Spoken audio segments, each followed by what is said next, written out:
Morning everybody, how are you all? I hope you're well. Welcome to May Madness.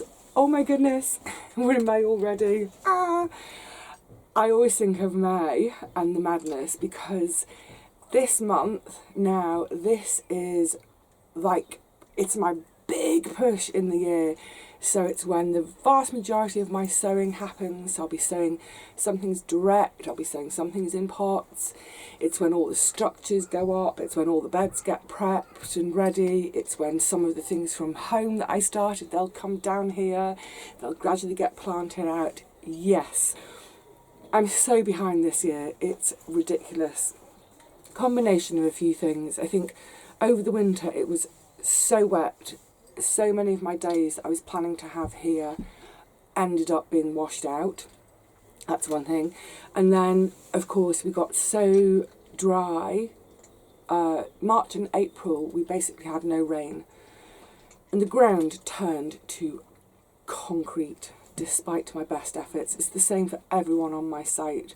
I mean, there have been digging days when all you can hear all around the site are people swearing as they try and get their fork in and it bounces straight back out. So that's definitely put me a bit behind. Obviously not having any compost, that's put me behind. But never mind, I'm going to be playing catch up in the next 2 weeks. And hopefully by the end of May, the garden will be back on track again. Yay! You know though, in some ways I was thinking about this a couple of nights ago.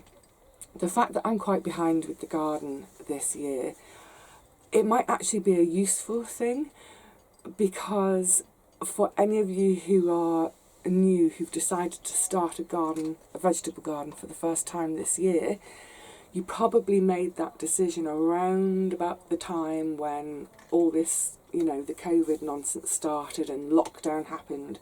So towards the end of March, that's probably the first inkling you got that you're going to have a garden this year. So you wouldn't have probably done much planning prior to that. So that means that you're probably at a similar stage to me. So like I said a few weeks ago, we can garden together. So when I'm doing stuff, hopefully it'll prompt you, oh, that's the next thing on the list to do. So we had a bit of rain. It's quite overcast today and it's a little bit chilly, so I'm back in my hoodie and my long sleeve tee and my vest and all my multiple layers.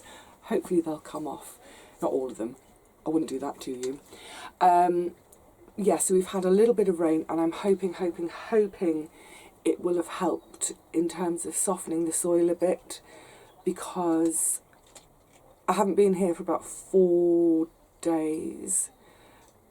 Because the last time I was here, I was trying to get the bed prepared for my red onions, and it really, really wrecked me. So I've been sensible, I've been trying to rest my knees and all that. So hopefully that rain will have helped. We'll do some more today. That's fine, so I'm going to do some stuff in the garden right now while it's dry. And then if it does start to rain, I'm going to come back in the shed to start sowing some more seeds. Some of them are a bit late, some of them are bang on time. I'll take you through all of that when I do it. But the main thing is turning up in the garden today. Oh, it's just delicious. I love coming to the garden after we've had a really good dumping of rain. All the green is, it seems to be so much more vivid. Yeah, all the colours are sort of popping and singing. It's beautiful. And, you know, no matter how much we water our gardens, there's nothing like water from above to do the watering. And you can see things have gone sort of like, oh, I'm going to grow another 2 inches overnight. Oh my goodness, my tree lily. It's put on a lot of growth in the last few days. It's wonderful. And of course, the beautiful smell, that petrichor smell. Ah, it's fabulous.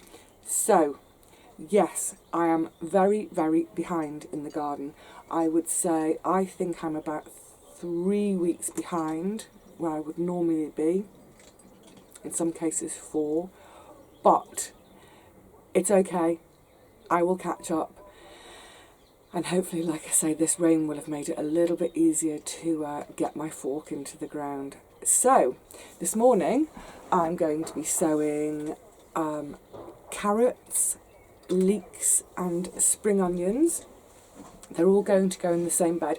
Actually, I'll just mention, I'll chat about this now while we're in here, because I think it is a bit, I don't know if it's a bit blustery, gusty outside. So, carrots and 2 alliums. Supposedly they're really good as companion plants. The idea is that the smell of the alliums, the leeks and spring onions, the smell of that disguises the smell of the carrots. When the carrots are smelling all lovely and carroty, it attracts the carrot fly. So the carrot fly come along on the surface of the soil where your carrots are, they lay their larvae, and the larvae then burrow and munch through your carrots, so you end up with holy carrots. Not good. So it's supposed to sort of help ward that off. I don't risk just relying on that, so I will put nets on as well. I'll use EnviroMesh. It's a very, very fine net, and that will hopefully keep the allium leaf miner off. And I'm back. I could see one of my neighbours coming down my path for a chat, so I turned you off. Yes, I was just mentioning the allium leaf miner, which is a new pest to us, a relatively new pest.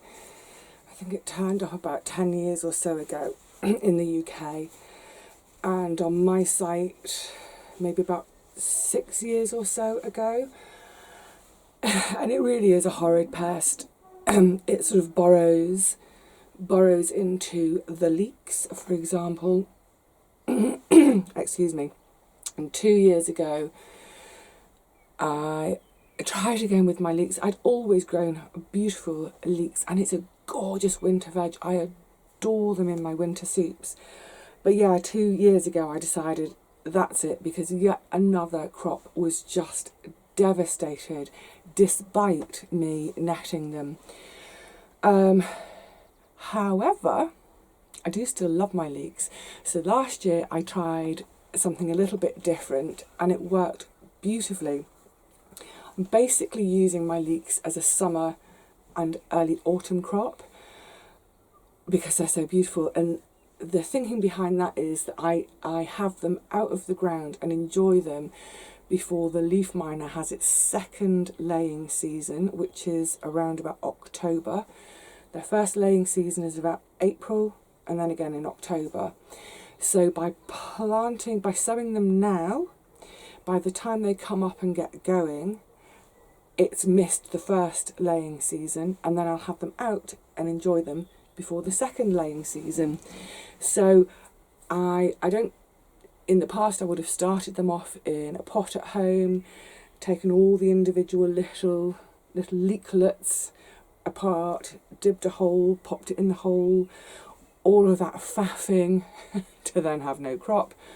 No more leeks like that for me. So instead I will simply make a little drill, you'll see in a minute, and direct sow them.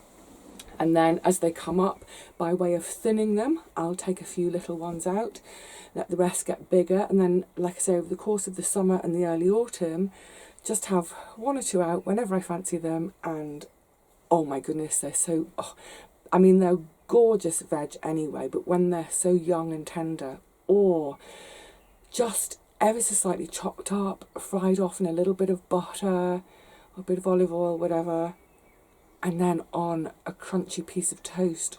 Ooh, it's making me hungry for them right now. So yes, carrots, leeks, spring onions, get them in, get them netted. I won't net them at the moment. I'm going to wait to keep an eye on them and to come up because I want to have ease of access for watering them because I need to make sure that soil stays damp for good germination. Likewise with my parsnips. I haven't even started my parsnip bed yet. But as I mentioned a couple of videos ago, I'm doing something slightly different with my carrots this year. So I won't be using the plank technique with them because I haven't got planks in the right shape. But I will be using the plank technique with my parsnips. And when I do, I'll show that to you as well. So, without further ado, I think actually just before I take you there to the carrot bed, I'm going to give it a little bit of a raking over. It had a, like much as you saw if you saw my onion video, it's had a rough forking. It had a bit of a bashing the following day. Now that we've had this rain, it should be good and soft, so I should be able to get a nice tilth to it. So I'm going to go and do that and then have you join me when I get to the actual sowing stage. If you read your gardening books or the back of your packets of seeds, you will see they almost invariably will say with your bed preparation, create a fine tilth in which to sow your seeds. I'm never ever going to have a fine tilth in my soil. However, all is not lost. That's why I've learned the art of basically creating a drill to sow into, but just lining that drill with some compost so it's finer for the little seeds to get their feet into. In terms of other aspects of bed prep for the carrots, this bed hasn't been manured, unlike others. Carrots and parsnips for that matter, they don't like a rich, freshly manured bed. It can lead to them forking. So whatever goodness is in this from compost left over winter, etc., etc., they'll have to make do with that. I am going to talk about fertilisers in my next video. Okay, so as I mentioned in that video a couple of videos back, I would normally sow 3 rows of carrots. Between 2 of the rows do my row of leeks, and between the other 2 rows do my row of spring onions. I'm not going to do that this year. I'm going to do something else. I'm going to have a little bit of fun. I'm going to play around, and I'm going to honour all my ex-colleagues in the NHS. So I'm hoping to create a sort of almost parterre effect.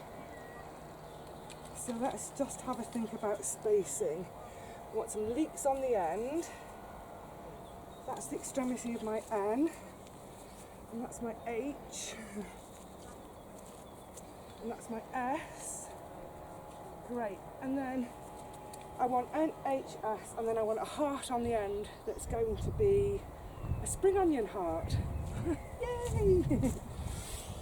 So in terms of varieties, my carrots, I'm going to be sowing a variety called Autumn King. It's the one I use every year. Like with the leeks, I tend to use carrots as a winter crop. I like them for really sort of hearty soups, stews, that sort of thing. Those really lovely winter foods. So the fabulous Autumn King, one of the reasons I like it so much is it's perfectly happy to stay in the ground all winter, so I don't have to think about storage. Fabulous. Right, that's the H. The S is going to be, I need a couple more sticks, and then my heart. Yeah, so Autumn King, and then for the leeks, it's just good old muscle burr.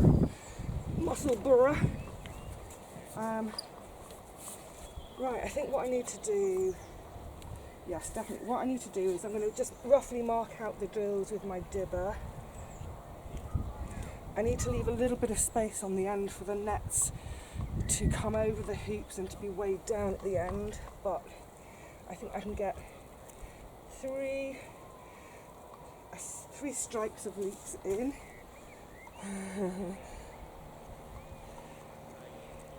If I have gaps in germination, it's not going to make sense, is it? I hope it does.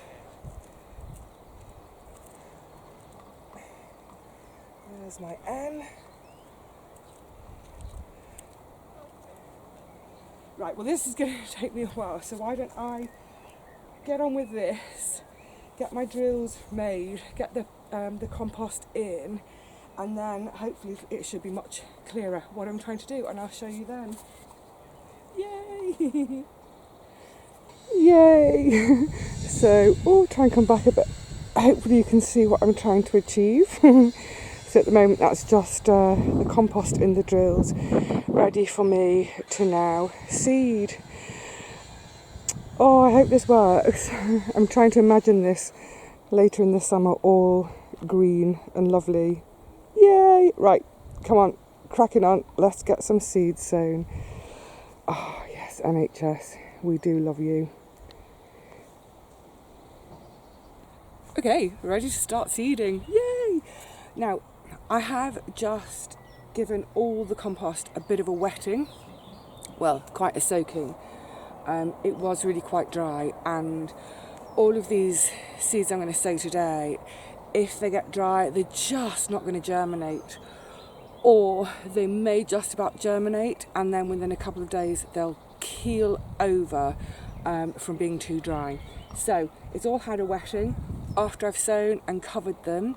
So when I cover them, I'll just cover them in just the finest bit of compost on top.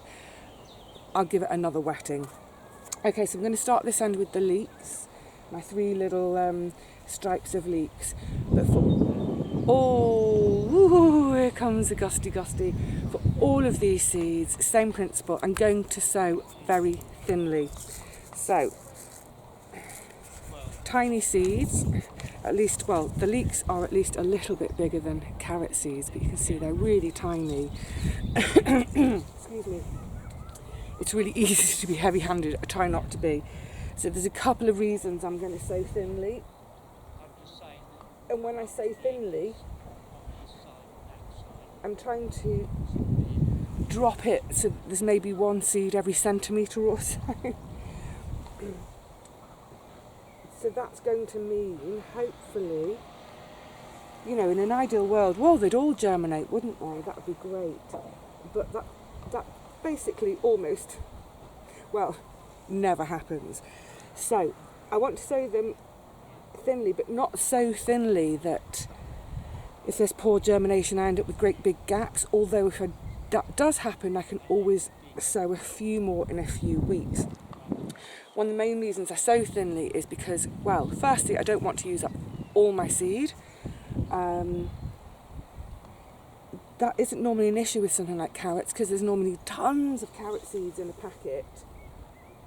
However, I noticed last year there were so few in each packet, it was ridiculous, and I did run out. So I don't want to use up too much seed, I don't want to waste seed, but also further down the line I don't want to spend hours thinning. And if you remember, I was talking about thinning, I think when I was in the kitchen transplanting my peppers. So with thinning, where we've got too many seeds in one place and they're really crowded, we remove some to give one a chance to come to fruition. So I can't bear thinning because it always seems such a waste. But having said that, with a lot of the stuff I thin in the garden, I take those thinnings home and I eat them. So I chuck them in a salad, for instance. I particularly love the fennel thinnings in that way. So I don't want to waste, but also the big thing, especially with the carrots, is if I start thinning them, it releases their scent, and that's really, really attractive to the pesky carrot root flies. So the less work I do in this bed, the less handling of any of the produce, the less times I have to take the nets off to get in there and disturb everything, the better. So Yes, that's why I do it that way.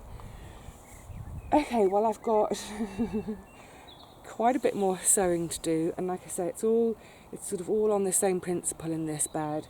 So if you've managed to get a bed dug out in your garden for the first time this year and you haven't got anything sown in there yet and you're wondering what to do, stick some carrots in.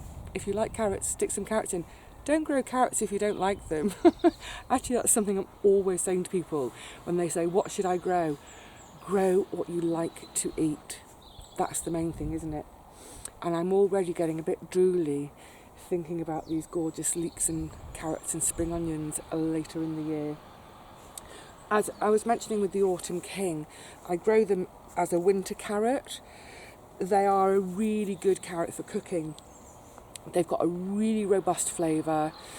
They come out massive. Anyone who's watched my channel over the last few years will know I get stonking huge carrots from them. So they're really great as a... There's our Sheena. Excuse me a second. Oh, well, that was a lovely little interruption from my neighbour Sheena, and we were just chatting because her son... Oh, so for the heart I'm doing spring onions. On the outside I'm going to do blood red spring onions, and then in the middle I'm going to do, I think it's called Lisbon white. It's your kind of bog standard one. Yeah, so she was just telling me how actually both her grown-up kids have just been allocated allotments. So how exciting. And she was just asking me to remind her the name of hugel culture, because I think it sounds like her son is going to want to have a go at it, and it sounds ideal. He's got a bigger plot than we have here, and with lots of turf to remove and mess to get rid of, so it sort of sounds ideal. So with these I'm just going to sprinkle them willy-nilly and do much as I do when I sow flowers. Just give them a bit of a scratching. Whenever I talk about scratching things in, I'm talking about this wonderful little three-pronged, I don't know what these things are called, it's like a little cultivator, I'm not sure. Just give that a scratch around. Oh, I just spotted a slug that I need to get rid of. I might pop a little bit of compost on the top too. But yeah, so now where I've got all the seeds just on the top of compost, now I need to get them all covered. And I said I wasn't going to put the nets on, but I am going to put nets on because otherwise I think this will be full of fox and cat poo tomorrow morning. So I'm going to net it against all the pooing.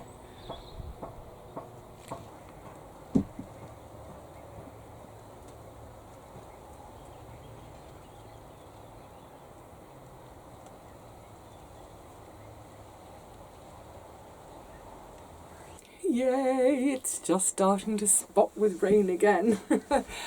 Unlike my sessions over the winter when literally every time I came here within half an hour it would start to rain and it would annoy me, I'm delighted for this rain today. It's fairly light, so after I finished speaking to you gorgeous people, I'll pop back out there and I'm going to see if I can get one more bed prepped. And what I haven't done yet is get the nets onto the hoops for my carrot bed. And I thought I'd just quickly mention netting, hooks, etc, etc. So where I've got my nets, I've got some of the, I can't remember what it's called, is it MDPE, something like that. It's that blue piping you see on so many allotment sites. It's actually, is it water piping for the building industry? Anyway, sometimes it turns up in skips. Yay! If you see it in a skip, grab it if you have permission to skip dive. The lengths I've got, they're a little bit too long for my new Enviro mesh, so it won't go all the way over. So instead of putting my hoops in a row, 1, 2, like that, I actually, so they're like that, to make a tunnel, does that make sense?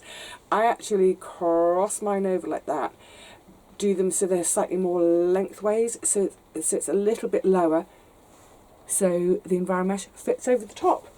So what is this Enviromesh I keep talking about for you lovely new gardeners this year? I'm trying to find an end of it to show you. Here we go.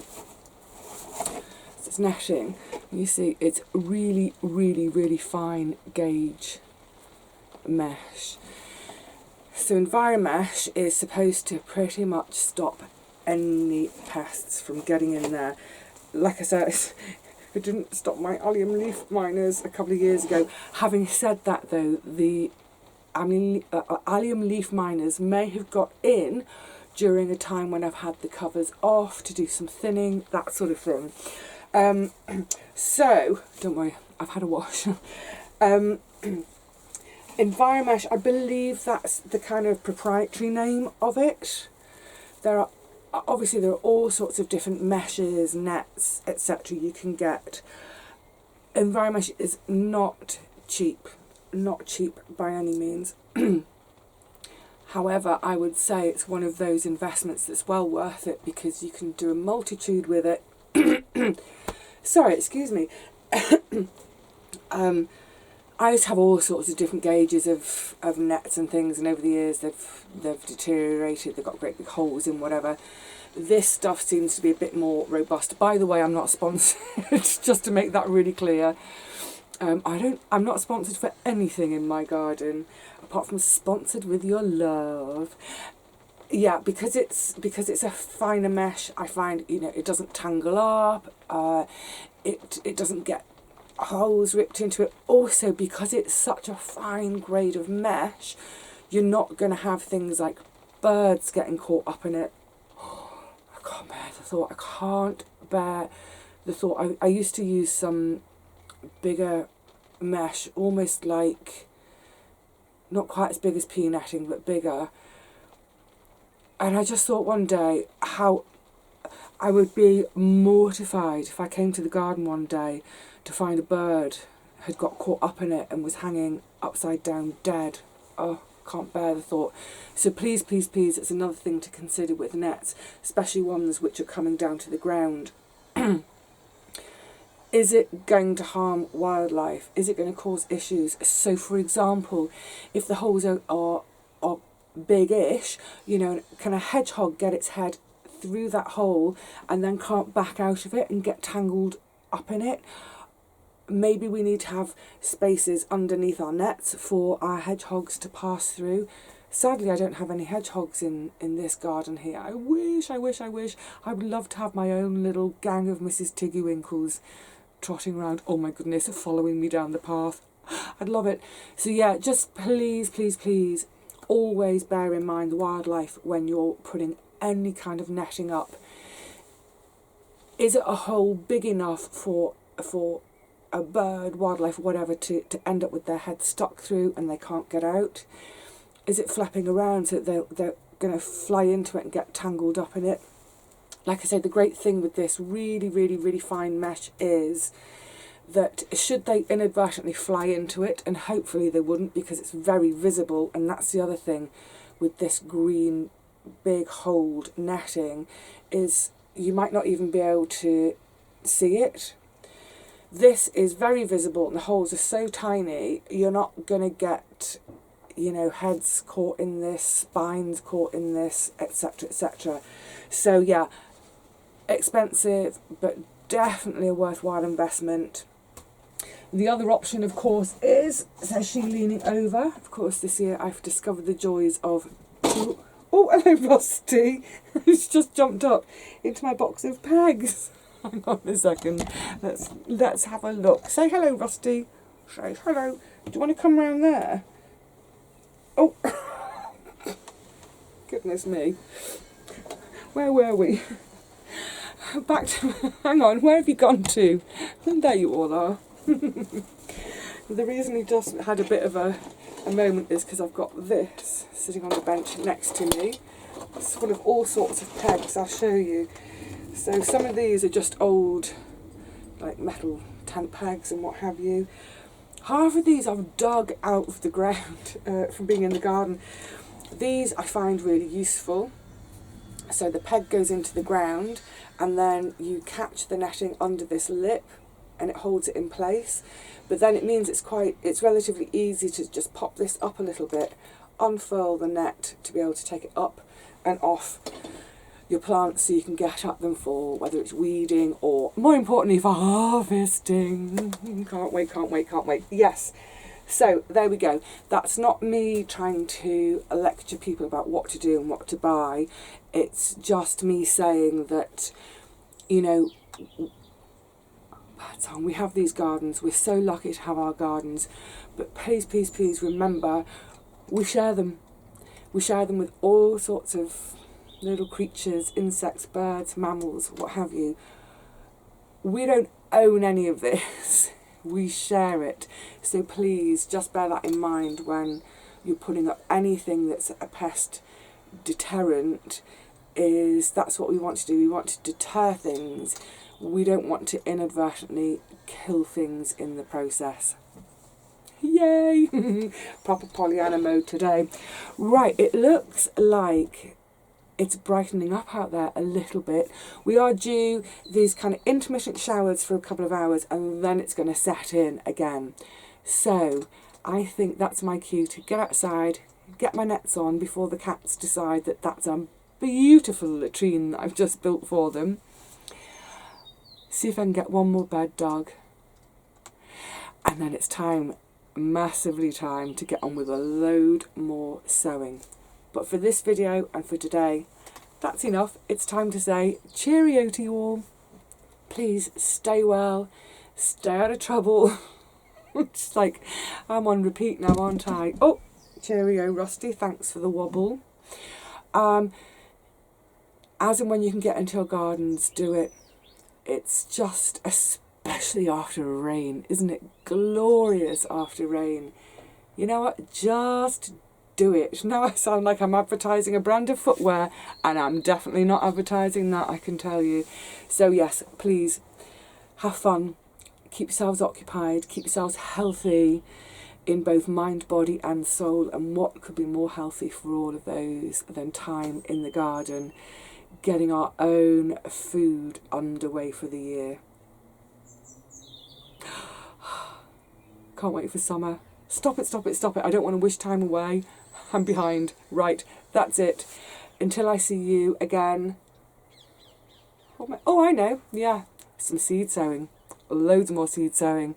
So until then, bye for now.